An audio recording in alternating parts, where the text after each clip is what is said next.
Welcome to our channel. Today we how to transfer applicant data into Workday using integrations, detailed guide step by step clearly.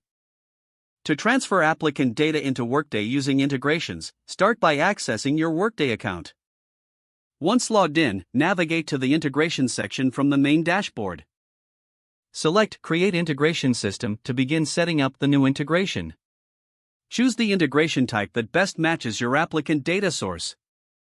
Next, configure the connection by entering the required details, such as endpoint URL and authentication methods.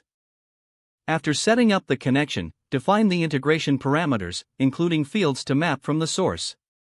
Now, specify the format of the applicant data being transferred, such as JSON or XML.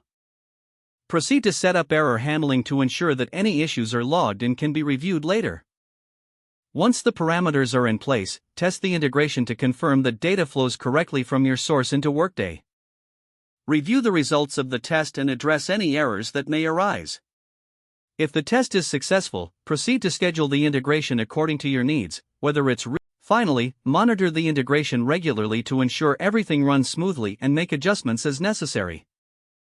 This detailed approach ensures that your applicant data transfer into Workday is efficient and effective. If the page does not load, refresh the browser or try again in a private or incognito window. Make sure you are using the correct email address, then retype it carefully to avoid small typos.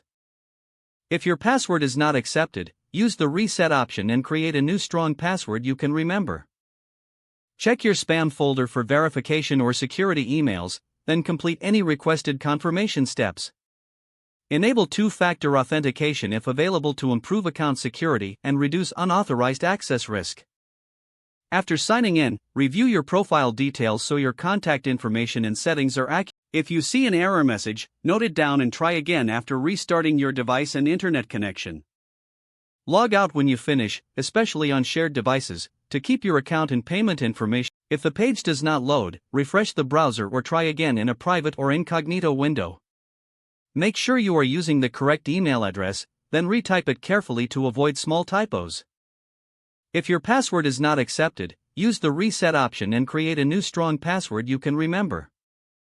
Check your spam folder for verification or security emails, then complete any requested confirmation steps. Enable two-factor authentication if available to improve account security and reduce unauthorized access risk.